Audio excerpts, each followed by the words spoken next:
essentiellement, ce qui est important de se rappeler, c'est que la quérulence, ça a certains traits. On a certains indicateurs qu'on fait face à quelqu'un qui est une personne quérulente. Notamment, ces types de personnes-là vont avoir tendance à ils vont avoir de l'opiniâtrie, ils vont avoir du narcissisme.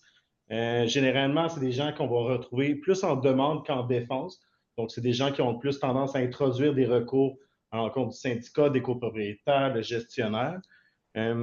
Qu'est-ce qui est important de voir aussi, c'est que ces personnes-là multiplient leurs recours. Donc, ce n'est pas parce qu'ils n'ont pas réussi une première fois qu'ils ne vont pas le retenter une deuxième, troisième, quatrième fois.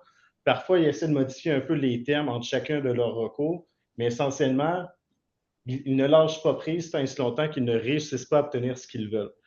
Également, ce qui est important, ou du moins on remarque régulièrement, c'est que ces personnes-là se représentent souvent seules. Donc, ce ne sont pas nécessairement représentés par avocat, donc rédigent eux-mêmes la procédure, vont faire leur propre plaidoirie.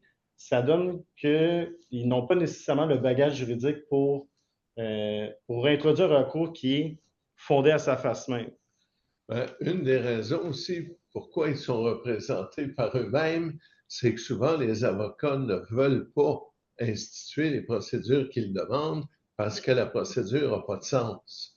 Je vous donne un exemple. On a vécu ici au cabinet où une dame a poursuivi un des avocats du cabinet, l'avocat qui la représentait avant, l'avocat qui représentait le syndicat dans l'autre dossier, et je pense qu'il y avait 4 ou 5 avocats, en plus de faire des commentaires contre le greffier, contre... Alors, ces gens-là, là, ils s'en prennent à tout le monde, et c'est pour ça que c'est un peu difficile pour un avocat d'aller dire on va aller prendre des procédures contre tout le monde, et souvent des procédures qui, à la face même, apparaissent comme étant mal fondées, là.